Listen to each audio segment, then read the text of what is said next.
నమస్తే V6 ప్రేక్షకులందరికీ వినాయక చవితి శుభాకాంక్షలు. ఓకే, వినాయక చవితి చెప్పగా ఉంటే ఏం బాగుంటుందండి.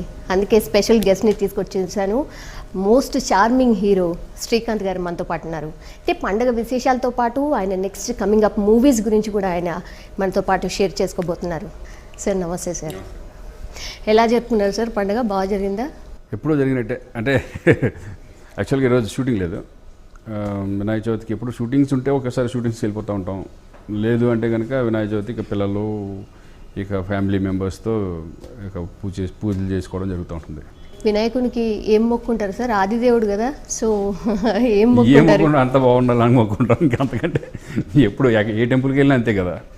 అంటే ఏంటంటే ఆదిదేవుడు వినాయక చవితితో మనకి ఏంటంటే వినాయక చవితి వినాయకుడు అనేప్పటికీ మనకు ఆదిదేవుడు ఒక పిల్లలకి ఎక్కువ ఏంటంటే వాళ్ళ పుస్తకాలు అవి పెట్టి బాగా చదువు రావాలని ఇది రావాలని మనకు కూడా అంతా బాగుండాలని అందరూ బాగుండాలని కోరుకోవడం తప్ప ఇంకేముంటుంది. ఫ్యామిలీతోనే ఎక్కువ మటుకు స్పెండ్ చేస్తూ ఉంటారు వినాయక చవితి డెఫినెట్ 100% ఫ్యామిలీ ఇక్కడే ఇంట్లో పూజలు చేసుకునే ఇక ఉంటుంది. ఈరోజంతా ఇక ఇంట్లోనే ఉంటాను. ఎక్కడికి స్వీట్స్ ఎక్కువ ఇష్టపడుతూ ఉంటారా? హాట్ ఎక్కువ ఇష్టపడుతుంటారా వినాయకుడికి? ఎందుకంటే నైవేద్యాలతో చాలా ఎక్కువ చేసేస్తూ ఉంటారు కాబట్టి మీరు ఇష్టపడే ఐటమ్. నేను స్వీట్స్ తక్కువేనండి, ఎక్కువ తిన్నాం. జనరల్గా ఏదో తింటాను అప్పుడప్పుడు, మరీ తినకుండా. స్వీట్స్ తింటాం కానీ లడ్డూలు అంటే నాకు బాగా ఇష్టం మామూలుగా అయితే.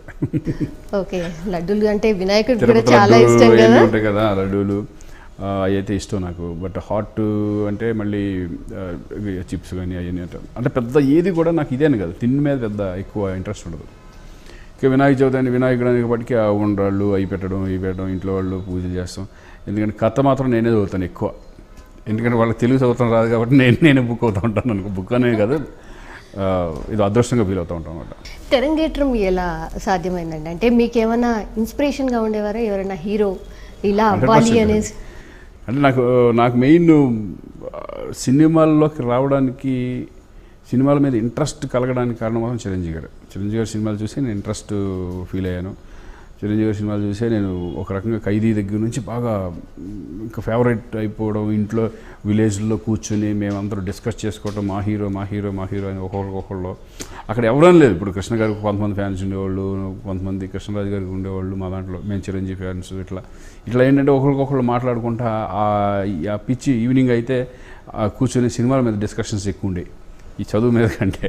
అలా అయిపోయి అలా సినిమాల మీద ఎక్కువ ఏ సినిమా రిలీజ్ అవుతుంది ఆ సినిమాలకు వెళ్ళిపోవడం. మాకు 60 కిలోమీటర్స్ ఉండేది బళ్ళారి, మేము ఉన్న దగ్గర నుంచి. అక్కడికి వెళ్ళిపోయి ఎవ్రీ ఫిలిం రిలీజ్కి వెళ్ళిపోవడం, ఇంట్లో చెప్పకుండా వెళ్ళిపోయి అక్కడికి వెళ్ళిపోయి సినిమా చూసి వచ్చేవాడు అనమాట. బస్ ఎక్కి వెళ్ళిపోవడం, వచ్చి చూసేవాడు. ఇలా అంత ఇంట్రెస్ట్ సినిమాల మీద ఉండబట్టి నేను ఇండస్ట్రీకి వెళ్ళాలి అనే కోరిక ఆ సినిమాలు చూసే నాకు కలిగింది. అందుకని ఇన్స్పిరేషన్ డెఫినెట్గా నాకు చిరంజీవి గారు. కానీ రోజు కొన్ని వేల మంది వస్తూ ఉంటారు కదా సినిమా మీద ఇన్స్పైర్ అయిపోయి. చాలామంది కృష్ణానగర్లో మనమైతే రోజు ఎంతోమంది వస్తూ ఉంటారు. కానీ కొంతమందికి లక్ రాసి ఉండాలి అనుకుంటా. సో మీరేమనుకుంటారు? అది లక్కే అనుకుంటారా లేకపోతే? 100% లక్కే అండి. ఎందుకంటే అందమైన వాళ్ళు చాలామంది వస్తూ ఉంటారు, చాలామంది ట్రై చేస్తూ ఉంటారు. కొంతమందికే ఈ ఇండస్ట్రీలో దక్కుతుంది అంటే దాన్ని కొంతమంది అట్లీస్ట్ ఇండస్ట్రీకి వచ్చిన తర్వాత దాన్ని నిలబెట్టుకునే వాళ్ళని మనం ఏం చేయలేము. అసలు అవకాశం అనేది రాకుండా చాలామంది పోతూ ఉంటారు. వాళ్ళందరూ నిజంగా అదృష్టం కూడా కలిసి రావాలి అనే ఫీలింగ్ ఉంటుంది అనమాట. ఇక్కడ ఓన్లీ హార్డ్ వర్క్ ఒకటి ఎంత నమ్ముకున్నామో లక్ కూడా అంత ఇంపార్టెంట్. రెండు ఇంపార్టెంటే. ఎందుకంటే నేను ఇండస్ట్రీకి వచ్చిన నాకు ఎవరూ తెలియదు. నేను ఓన్లీ మా ఫ్యామిలీ బ్యాక్డ్రాప్ లేదు, సినిమా ఇండస్ట్రీకి సంబంధించిన వాళ్ళు ఎవరూ లేరు. అంటే నేను ట్రై చేద్దామని వచ్చాను. నా లక్ అంటే ఎవరికాళ్ళు ఇంట్రెస్ట్ ఏంటంటే ట్రై చేయకపోతే ఏది మనకేమీ తెలియదు. ట్రై చేశాను. అలాగే ఫిల్మ్ ఇన్స్టిట్యూట్ చేశాను, మధు ఫిల్మ్ ఇన్స్టిట్యూట్ చేశాను. ఫిల్మ్ ఇన్స్టిట్యూట్ నుంచి నేను డైరెక్ట్గా పీపుల్స్ ఎన్కౌంటర్ చేయడం జరిగింది. చాలా ఈజీగా వచ్చేసారా ఇండస్ట్రీ? ఎక్కువ కష్టపడలేదు. జనరల్గా అంటే స్ట్రగుల్ అనుభవించి నేను కృష్ణానగర్లో తిరిగేసేసి మనం అంటే కొన్ని ఉంటాయి కదా, కొన్ని కథలు ఉంటాయి. అంత స్ట్రగుల్ అనేది నేను నిజంగా ఒక అదృష్టంగా భావిస్తాను. నేను అంత స్ట్రగుల్ పడలా. అంటే ఇన్స్టిట్యూట్లో జాయిన్ అయ్యి 6 నెలలు ఇక్కడ ఉండి ట్రై చేసి ఫస్టే ఒక ఆల్బమ్ తయారు చేసుకుని ఎప్పుడైతే ఉషా కిరణ్ మూవీస్ ఆఫీస్కి వెళ్ళానో ఆ రోజే నా క్యారెక్టర్ డిసైడ్ అయిపోయింది. అంత తొందరగా వచ్చింది నాకు. ఎందుకంటే 90లో నేను ఇన్స్టిట్యూట్ ఫినిష్ చేశాను. 90 దాంట్లో 90లోనే నాకు ఇమ్మీడియట్ అదే ఇయర్లో నాకు అవకాశం వచ్చేసింది. ఎక్కువ తిరగల. దాని తర్వాత ఇమ్మీడియట్ మధురానగర్లో ఇమీడియట్ మెల్లగా ఇంకా సీతారత్నం మధురానగర్ తర్వాత ఒక 6 months మాత్రం నేను కొంచెం ఏంటి నాకేం అవకాశం రావట్లేదు, ఆల్రెడీ 2 సినిమాలు చేశాను కదా, మధురానగర్ కూడా రిలీజ్ అయిపోయి 6 నెలలు అయిపోయింది, ఏంటి రావట్లేదు అన్నప్పుడు అప్పుడు సీతారత్నం గారు అవ్వచ్చు విలన్ ఈవి సత్యనారాయణ గారు సీతారత్నం గారు. అప్పుడు నేను అనుకున్నాను ఏదో ఒకటి ముందు ఇండస్ట్రీలో నిలబడాలి, మనమే హీరో అయిపోవాలి, అందుకంటే ముందు ఇండస్ట్రీలో నిలబడాలి, తర్వాత అదృష్టం దాని అందరికి అదే తీసుకెళ్తుంది అనే ఉద్దేశంతో ఇండస్ట్రీలో సీతారత్నం గారు చేయడం. దాదాపు ఒక 10-15 సినిమాల వరకు, ఆల్మోస్ట్ 13 సినిమాల వరకు విలన్ చేసి 1/2తో మళ్ళీ హీరోగా టర్న్. అక్కడ నుంచి ఇంకా మొత్తం ఫస్ట్ డే స్క్రీన్ మీద చూసుకోగానే మీకు ఏమనిపించిందండి? ఫస్ట్ డే స్క్రీన్ మీద కదండి, పేపర్లో చూసుకునే శ్రీకాంత్ అని పేరు చూసుకుని ఊరంతా పండగ చేసుకున్నాం మేము అంతా. అలా ఉండేది, ఎందుకంటే ఒక థ్రిల్లింగ్ మూమెంట్ అది. ఇప్పుడు వదిలేండి, ఇప్పుడు ఇంకా ఎన్ని పేపర్లో అది కాకుండా అప్పట్లో ఫస్ట్ టైం నాకు రాగానే ఒక సితార్లో దేంట్లో పడింది, ఇట్లా పీపుల్స్ ఎన్కౌంటర్ సినిమాలో శ్రీకాంత్ అనే అతన్ని కొత్త అతను వచ్చాడు, ఏది పడింది. అక్కడ అది తీసుకొని ఇమ్మీడియట్గా మా ఊరు వెళ్ళిపోయి అక్కడ ఫ్రెండ్స్ అందరికీ చూపించేసి పండగ చేసేసుకున్నామట ఆ రోజంతా. అంటే అంత థ్రిల్లింగ్ మూమెంట్ చేసుకున్నాను, ఎందుకంటే వెనకాల ఎవరు లేకుండా వచ్చి నా పేరు పేపర్లో పడింది అనేప్పటికైనా మనం అంత థ్రిల్ ఫీల్ అయ్యమాట. అది ఎప్పుడు మర్చిపోలేని ఇన్సిడెంట్ అది. అలాగే ఫస్ట్ డే షూటింగ్ అప్పుడు కూడా నేను చాలా థ్రిల్ ఫీల్ అయ్యాను. అంటే ఫస్ట్ డే వెళ్తాంటే షూటింగ్స్కి అరకులో చేసాం మేము people's encounter. First day Araku వెళ్ళే వరకు నేను నక్సలైట్ లీడర్ క్యారెక్టర్ అని నాకు తెలియదు. మామూలు ఏదో క్యారెక్టర్ ఇచ్చారులే చేద్దామని అనుకున్నట్టు, ఏదో సినిమా ఇండస్ట్రీలో చేస్తున్నాను అనే ఫీలింగ్తో వెళ్ళాను. కానీ ఫస్ట్ సినిమాతోనే ఒక మంచి క్యారెక్టర్ ఇచ్చారని నాకు తెలియదు. దారిలో తెలిసింది నీ క్యారెక్టర్ ఏంటంటే మా నక్సలైట్ లీడర్ అని ఇట్లా ఎవరో మేనేజర్ను కోడేటర్లు చెప్తే తెలిసింది నాకు. అలా వెళ్ళి ఫస్ట్ డే అక్కడికి వెళ్ళి దగ్గర ఒక డైలాగ్ ఇచ్చారనమాట. డైలాగ్ గుర్తుంది? డైలాగ్ గుర్తుంది. అంటే ఒక ఇన్స్పెక్టర్కి ఒక నక్సలైట్కి మధ్య ఒక డైలాగ్ ఉంటుందన్నమాట. మీ నక్సలైట్ అనేవాడిని ఏరి పారేస్తాను రా ఇక్కడ లేకుండా. అప్పుడు నాది ఉంటుందన్నమాట. ఏరి పారేయడానికి బియ్యంలో రాళ్ళు కాదు, తూర్పు నుంచి పడమరకి, పడమర నుంచి తూర్పుకి మార్చింగ్ చేస్తూ పహారా కాస్తున్న సూర్యులు మా వాళ్ళు, ఎదురెళ్ళితే మాడిపోతాం. ఇది డైలాగ్ నేను ఫస్ట్ చెప్పిన డైలాగ్ అనమాట ఇది. అది డెఫినెట్గా గుర్తు నాకు, ఎందుకంటే ఎప్పుడు చాలాసార్లు అడుగుతూ ఉంటారు కదా, అది గుర్తొచ్చేస్తాం. అప్పటి నుంచి కూడా ఏ ఇంటర్వ్యూ అడిగినా ఎవరు అడిగినా ఫస్ట్ డైలాగ్ గుర్తుందా అని అడుగుతారు కదా, అలా గుర్తుంది నాకు. ఇప్పుడు శ్రీకాంత్ గారు మీరు ఒక స్టేజ్లో ఉన్నారు, అంటే ఫస్ట్ మీరు హీరో అవుదాం అనుకొని వచ్చారు, కానీ విలన్ క్యారెక్టర్స్ చేశారు, అలాగే దెన్ ఫ్యామిలీ ఓరియంటెడ్ మూవీస్ చేశారు. మోస్ట్లీ దేంట్లో సాటిస్ఫై అయినట్టు అనిపిస్తుందండి మీకు? నాకు ఎమోషన్స్ ఉండాలి, ఒక సెంటిమెంట్ కానీ, ఎంటర్టైన్మెంట్ కూడా అలాగే ఉండాలి. ఇప్పుడు ఎంటర్టైన్మెంట్ అంటే హుషారుగా సీన్స్ అన్నీ అటకటక వెళ్తూ ఉండాలి, ఎమోషన్స్ అంత ఉండాలి. అట్లా ఆ టైప్ ఆఫ్ ఇదైతే కనుక నాకు బాగా ఇష్టం. ఎందుకంటే నేను ఫ్యామిలీలో ఎక్కువ పెళ్లి సందడి అంత పెద్ద హిట్ అయిపోయాడు, ఆమె కానీ తాజ్మహల్ పెళ్లి సందడి అంత హిట్లో ఏమైపోయిందంటే నేను ఆ టైప్ ఆఫ్ ఫిల్మ్కి, అది ఫ్యామిలీ ఓరియంటెడ్ ఫిల్మ్స్కి సెట్ అయిపోయాను. ఇంకా అన్ని ఫిల్మ్స్ అయ్యాయి, కన్యాదానం, ఆహ్వానం, ఎగిరిపోవడం, మొత్తం ఆ టైప్ ఆఫ్ ఫిల్మ్స్ చేసుకుంటూ వెళ్ళిపోవడం జరిగింది. రేష్ రవి కానీ, మళ్ళీ పెళ్ళం ఊరు వెళ్తే కానీ ఇవన్నీ ఎక్కువ. ఎప్పుడైతే మనకు బ్రేక్ వచ్చిందో ఓన్లీ ఖడ్గం, మళ్ళీ దట్ ఈస్ కంప్లీట్లీ డిఫరెంట్. మళ్ళీ అసలు శ్రీకాంత్ అసలు ఈ సినిమా చేయగలడా లేదా అంటే కృష్ణవంశీ ఒక్కడే అన్నాడు. ఇది ఎందుకంటే అతను విలన్ దగ్గర నుంచి వచ్చినట్టు ఎమోషనల్ చాలా బాగా చేస్తాడని కావాలని పెట్టుకున్న సినిమా కాదు. ఊహ గారితో పెళ్ళి హౌ ఇట్ ఈస్ పాసిబుల్? అంటే ఫస్ట్ సినిమా నాతో చేసింది ఆమె ఫిల్మ్ నాతోనే చేసింది. ఆమె తర్వాత 3-4 ఫిల్మ్లు చేసాం. చేసి అంటే ఒకరికొకళ్ళు, అంటే తన మెంటాలిటీ నచ్చి, నా మెంటాలిటీ నచ్చి, అంటే ఇది ఇద్దరం ఏదో ఇంట్లో వాళ్ళు ఒప్పుకోకుండా కాకుండా ఒక ఇద్దరు వాళ్ళ ఇంట్లో ఒప్పుకుని మా ఇంట్లో ఒప్పుకున్న తర్వాత చేసుకున్న మ్యారేజ్ ఇది. లైక్ అరేంజ్డ్ మ్యారేజ్ లాగానే. అంటే ఫంక్షన్స్కి ఏం చేసేవాళ్ళం అంటే వీళ్ళని అలవాటు చేయాలి, ఇంట్లో వాళ్ళని ఎలా అలవాటు చేయాలి, తనని ఇది చేస్తున్నట్టు అనేది అప్పుడప్పుడు ఫంక్షన్కి ఇంటికి పిలిచేవాడు అనమాట. అందరితో పాటు పిలుస్తూ ఉంటాం, జనరల్గా ఆర్టిస్టులు పిలుస్తూ ఉంటాం ఏదైనా ఫంక్షన్స్కి, బర్త్డేలకి. హీరోయిన్స్ కూడా అందరూ వస్తూ ఉంటారు కదా, మా కామన్ అది, ఏదైనా పార్టీలు అప్పుడు అని కానీ. అలా ఇంటికి ఎప్పుడు నేను ఎక్కువ పార్టీలు అంటే ఇంట్లోనే చేసుకుంటాను, బర్త్డే పార్టీలు కానీ ఇంట్లోనే అన్నీ. అప్పుడు మెల్లగా అలవాటు చేసాం ఇంట్లో, అలవాటు చేసి ట్రాక్ అక్కడి నుంచి చేసి మెల్లగా అలాగ అలవాటు చేసి మెల్లగా అలా ఎక్కించి అలా వన్స్ ఒక డేలో చెప్పేశారు అట్లా మ్యారేజ్ చేసుకుంటున్నారు. వాళ్ళ ఇంట్లో కూడా దాన్ని చెప్పింది, అయిపోయింది అంతే. ఫిలిం ఇండస్ట్రీని, మీరు ఉన్న ఇండస్ట్రీని తీసుకుందాం, ఎవరైనా ఫ్యామిలీ మెంబర్స్ని కూడా తీసుకొచ్చుకుందాం అన్న ఫీలింగ్లో ఉంటారు కదా. మీ బ్రదర్ ఏదో వచ్చినట్టున్నారు కానీ జనరల్ కామన్ కదా. ఇప్పుడు నేను వచ్చాను, శ్రీకాంత్ హీరో అయిపోయాడు, వాళ్ళ తమ్ముని కూడా హీరో చేసేద్దాం అనే ఫీలింగ్లో చాలామంది ఉన్నారు. అంటే వాడికి ఇంట్రెస్ట్ లేదు, బేసికల్గా ఇంట్రెస్ట్ లేదు. వచ్చాడు, ఒక ఫస్ట్ క్రాంతి కుమార్ గారి ప్రొడక్షన్లో చేశాడు, క్రాంతి కుమార్ డైరెక్షన్లో చేశారు. అమ్మో క్రాంతి కుమార్ గారి డైరెక్షన్లో వచ్చిన అవకాశం వచ్చినప్పుడు చాలామంది అసలు భలే ఉంది ఇంకా అది ఇది అన్నారు. బట్ బేసికల్గా ఆడికి ఇంట్రెస్ట్ లేదు. ఏదో వచ్చానా చేశానా అడిగారు కాబట్టి చేశాననే ఫీలింగ్లో ఉన్నాడు. ఎందుకంటే ఆడ ఆల్రెడీ సాఫ్ట్వేర్లో వాటిల్లో కంపెనీస్ పెట్టేసి ఆల్రెడీ ఇల్లు ఉన్నాడు వాడు. ఇదేంటంటే ఒక సెకండరీకి ఏదో హాబీలాగా వస్తే కుదరదు. ఇక్కడ పక్కా ప్రొఫెషన్గానే ఉండాలి మనం, ఉంటేనే ఇక్కడ కుదురుతుంది.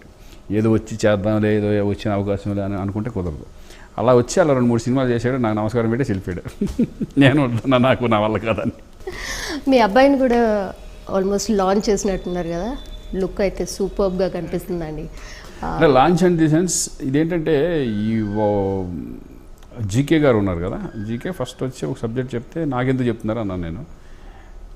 అదేంటి నీకంటే నిన్ను కాదు అడిగింది నీ అబ్బాయిని అన్నాడు. అంటే మేము అప్పటివరకు ఎక్స్పెక్ట్ చేయలేదు. ఎందుకంటే అప్పట్లో కాదులే, ఇంకొక 3-4 years. అప్పుడు 10th అయింది. ఇప్పుడు 10th స్టాండర్డ్ అయ్యి ఇంటర్ ఫస్ట్ ఇయర్. ఇప్పుడు ఈ ఇయర్ 10th అయినమ్మంటే అంటే ఇప్పుడు 10th కదా చదివేది అయింది. అప్పుడేంటి సినిమా అంటే సబ్జెక్ట్ అయిన తర్వాత అది ఏంటంటే ఒక 10th స్టాండర్డ్ ఒక హై స్కూల్లో చదువుకునే ఇద్దరు వాళ్ళ కథ అది. ఈ కథ నన్ను అడుగు నాకు ఎందుకు చెప్పారా అనే ఫీలింగ్లో ఉంటే లేదు మీ అబ్బాయికి అది అని చెప్పి నేను షాకే. సరే ఏంటంటే మెయిన్ ఏంటంటే నాగార్జున గారు ప్రొడ్యూసర్. దానికి నాగార్జున గారు ప్రొడ్యూసర్, మ్యాట్రిక్స్ ప్రసాద్ వీళ్ళంతా ఇక వాళ్ళు ప్రొడ్యూసర్ అయినప్పటికీ బ్యానర్ వాల్యూ కూడా మనం చూసుకోవాలి కాబట్టి ఇంట్రొడ్యూస్ చేసేటప్పుడు బ్యానర్ బాగుంది, సబ్జెక్ట్ బాగుంది, జీకే చెప్పిన విధానం కానీ ఆ సబ్జెక్ట్ చాలా బాగుంది. సరే అతనికి ఎక్స్పీరియన్స్ ఉంటుంది అంటే సినిమా అంటే ఏంటో అవగాహన ఉంటుందిలే ముందే. మరి ఈ 21 years ఒకేసారి సడన్గా వచ్చేస్తే వాళ్ళు ఏమేమి నేర్చుకుని వెళ్ళాలని తెలియకుండా ఉంటుందిలే అని చెప్పేసి నేను అడిగితే నేను చేస్తాను అన్నాడు. సో మీ అబ్బాయికి కూడా బేసికల్లీ ఇంట్రెస్ట్ ఉంది సినిమాలో. ఇంట్రెస్ట్ లేకుండా ఎవరిని అసలు రుద్దలేం మనం. నువ్వు వెళ్ళాలి, నువ్వు చేయి కూర్చొని చేయంటే ఏడుస్తూ కూర్చుంటాడు తప్పితే చేయడవాడు. అందుకేంటంటే వాడికి ఇంట్రెస్ట్ ఉంది కాబట్టి నేను చేస్తానండి. మీ అప్కమింగ్ మూవీ టెర్రర్ గురించి చెప్పండి. టెర్రర్ యాక్చువల్గా సతీష్ కౌశిక్ డైరెక్టర్ అండి. అంతకుముందు హోప్ తీసాడు, నాకు బాగా తెలుసు, ఎప్పటి నుంచో తెలుసు. హోప్లో నేషనల్ అవార్డు రావడం, అతనికి బెస్ట్ స్క్రీన్ ప్లే అవార్డు రావడం. దాని తర్వాత అతను ఎప్పుడో కలిసి ఒక 2-3 సబ్జెక్టులు చెప్పాడు. ఈ టైప్ వదిలేండి, ఈ టైప్ వదిలే అనుకుంటే ఈ సబ్జెక్ట్ చెప్పారు ఒకసారి. ఇది చాలా బాగుంటుంది కానీ నేను అని చెప్పగానే నాకు కొత్త జోనర్ అనిపించింది. అంటే అంతకుముందు ఈ టైప్ ఆఫ్ ఫిలిం మనం అంత ఒక ఫుల్ అండర్ ప్లే ఉన్న కాపు అంటే ఖడ్గం వేరు. ఖడ్గం ఒక టైప్ ఆఫ్ సీరియస్నెస్ ఉంటుంది. ఇదేంటంటే ఒక అండర్ ప్లే ఉన్న కాపు. ఇంకోటి ఏంటంటే ఈజ్ వెరీ ఇంటెలిజెంట్. ఈ టెర్రర్ అటాక్ని ఎలా ఈ టెర్రరిస్టులు అటాక్ చేసినప్పుడు ఇతను చేసిన సాహసాలు కానీ ఇతను చేసిన కానీ ఈయన ఎంత ఒత్తిడికి లోనయ్యి పెద్దవాళ్ళ దగ్గర నుంచి ఆ టైప్ ఆఫ్ సబ్జెక్ట్స్ వెళ్తాం అనమాట. ఇప్పుడు టెర్రరిస్టులు కూడా వాళ్ళు ఇప్పుడు దీంట్లో ఉన్న కొత్త పాయింట్ ఏంటంటే టెర్రరిస్టులు అసలు ఎలా పెడుతున్నారు బాంబులు, అంటే ఎంత ఈజీగా తీసుకెళ్ళిపోతున్నారు అక్కడికి అనేది చాలా బాగా చూపించారు అనమాట. బాగుంటుంది. రెగ్యులర్గా ఏంటంటే ఒక హీరో వెళ్ళి టెర్రరిస్టులు పెట్టేశారు, వాళ్ళు బాంబులు డిస్ప్లే చేయడం, మామూలుగా ఇది ఫైట్లు అది ఈ టైప్లో ఉంటుంది. ఇది అలా కాకుండా అసలు ఏ వేలో వెళ్తున్నారు, దీనికి ఎవరెవరు సపోర్ట్ కూడా ఉండొచ్చు. పొలిటికల్ సపోర్ట్ ఉంటుందా, లేకపోతే పోలీస్ డిపార్ట్మెంట్ సపోర్ట్తో కొంత అలా అసలు తెలియకుండా అసలు ఎలా ఏ వేలో తీసుకెళ్తున్నారు అనే టైప్ ఆఫ్ వెళ్తూ ఉంటున్నారు. బెస్ట్ మంచి స్క్రీన్ ప్లే అనమాట. అంటే కంప్లీట్గా సీరియస్ సబ్జెక్ట్ అయినా లేదంటే కొంత ఎంటర్టైన్మెంట్ అనేది దీంట్లో సాంగ్స్ ఉండవు, ఎంటర్టైన్మెంట్లో ఉండవు. ఓన్లీ సీరియస్ అంటే ఇది మధ్యలో మన కమిడియన్స్ ఉండరు దీంట్లో. అంత కాప్ సినిమా కదా, ఇంక అంత సీరియస్గానే ఉంటుంది అనమాట. సీరియస్ అంటే యాక్షన్ థ్రిల్లింగ్ ఉంటుంది. అంటే కొంచెం సస్పెన్స్, ఏం జరగబోతుంది, ఏంటి ఇది ఎలా డిస్ప్లే చేస్తాడు, ఎలా చేస్తాడు, ఏంటి ఈ టెర్రర్ ఎలా ఆపుతాడు అనే టెన్షన్ అనేది 100% సినిమా అంతా ఉంటుంది. సో ఇది ఒక డిఫరెంట్ కైండ్ ఆఫ్ జోనర్ అనమాట. ఇది నేను ఈ మధ్యకాలంలో చేసిన దాంట్లో ఒక సపరేట్ జోనర్ అనమాట. హీరోయిన్ ఉంది నిఖిత అని చెప్పేసి ఒక వైఫ్ క్యారెక్టర్. అది కూడా హీరోయిన్ అంటే ఇంకా సాంగ్స్ డ్యూయట్స్ ఏమి ఉండవు. అంటే ఈ టైప్ ఆఫ్ సబ్జెక్ట్ ఇలాగే చేయాలి అలా అనుకొని ఇంకా మేము చేయడం జరిగింది.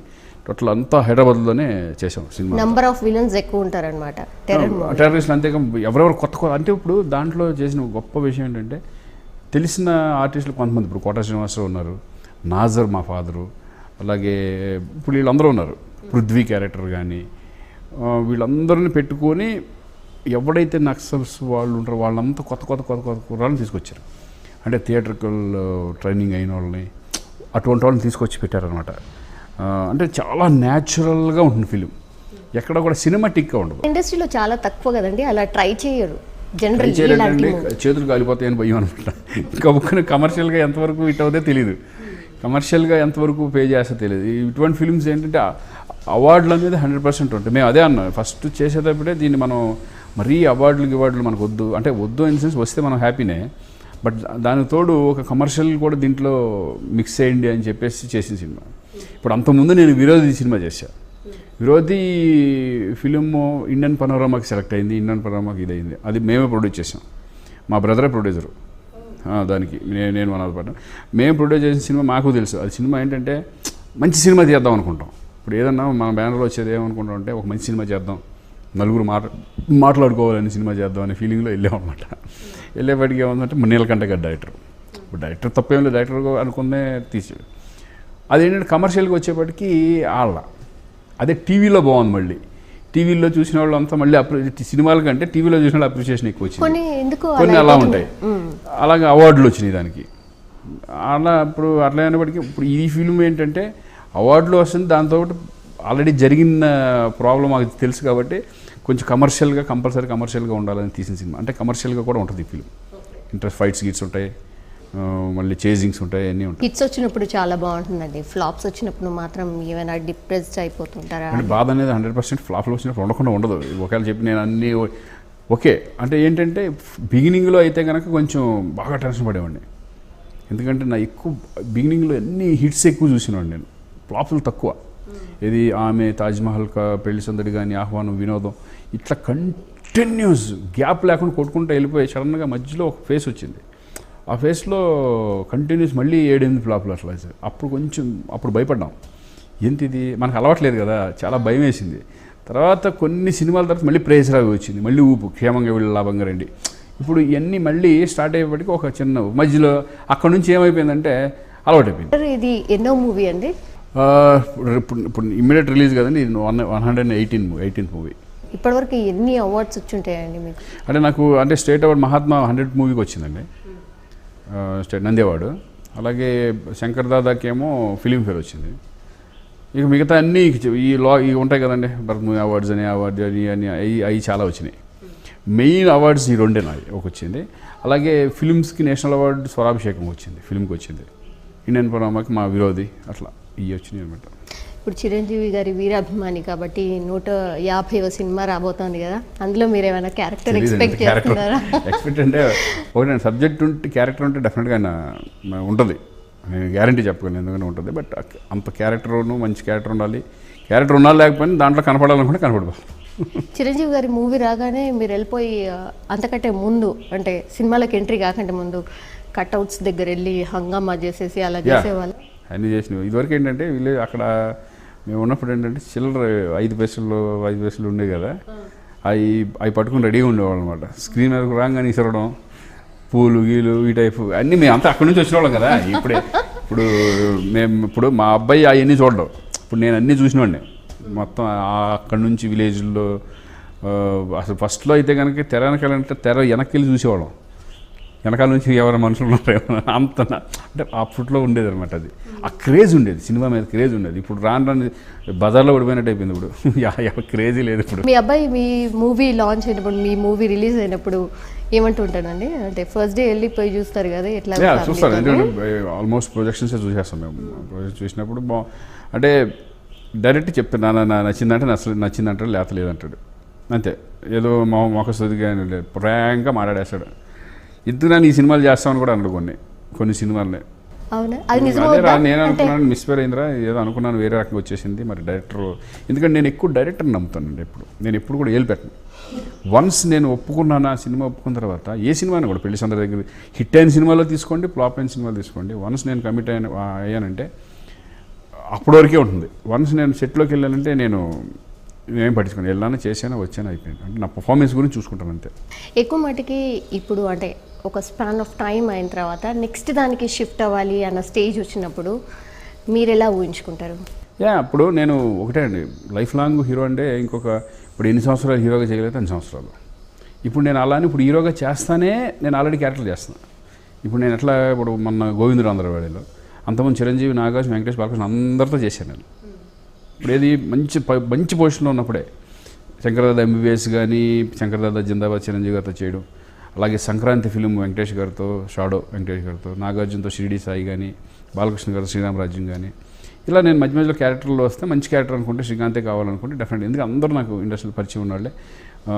ఎవరిని అడగగానే నేను ఇప్పుడు మొన్న కృష్ణవంశీను మన రామ్ చరణ్ గోవిందరాంధ్రవాడేలో ఒక మంచి క్యారెక్టర్ వచ్చింది, చేశా.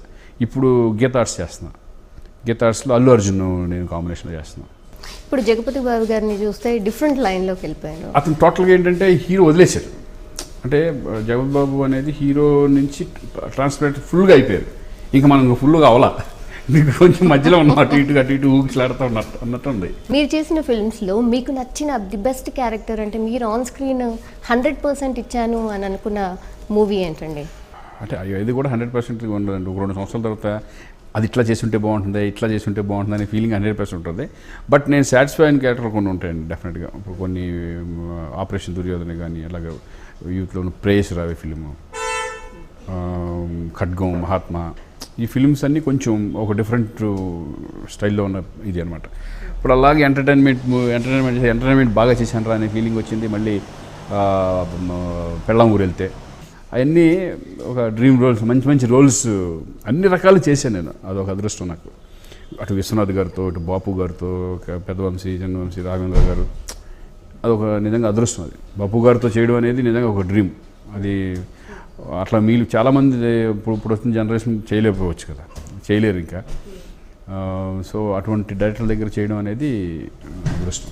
ఇప్పుడు డైరెక్టర్స్ ట్రెండ్స్ నడుస్తున్నాయి కదండి, మీరు ఇంకా ఈ డైరెక్టర్ దగ్గర నేను చేయాల్సింది ఇప్పుడున్న వాళ్ళు అందరి దగ్గర చేయాలండి నేను డెఫినెట్గా. ఇప్పుడు బోయపాటితో చేస్తున్నాను, బోయపాటి సీను. ఇప్పుడు నెక్స్ట్ ఇప్పుడు క్యారెక్టర్ ఇప్పుడు నేను కూడా ఎక్స్పెక్ట్ చేయను. నేను హీరోగా పెట్టి నన్ను రాజమౌళి చేయాలి, నన్ను హీరోగా పెట్టి సినిమా అలా ఎక్స్పెక్ట్ నేనేం చేయట్లేదు. మంచి క్యారెక్టర్ వస్తే 100% వాళ్ళ సినిమాలో చేస్తాను నేను. లాస్ట్లీ మీ అప్కమింగ్ మూవీ టెర్రర్ గురించి ప్రేక్షకులకు ఏం చెప్పదలుచుకున్నారు? 25th లాంచింగ్ ఉన్నట్టుంది కదా.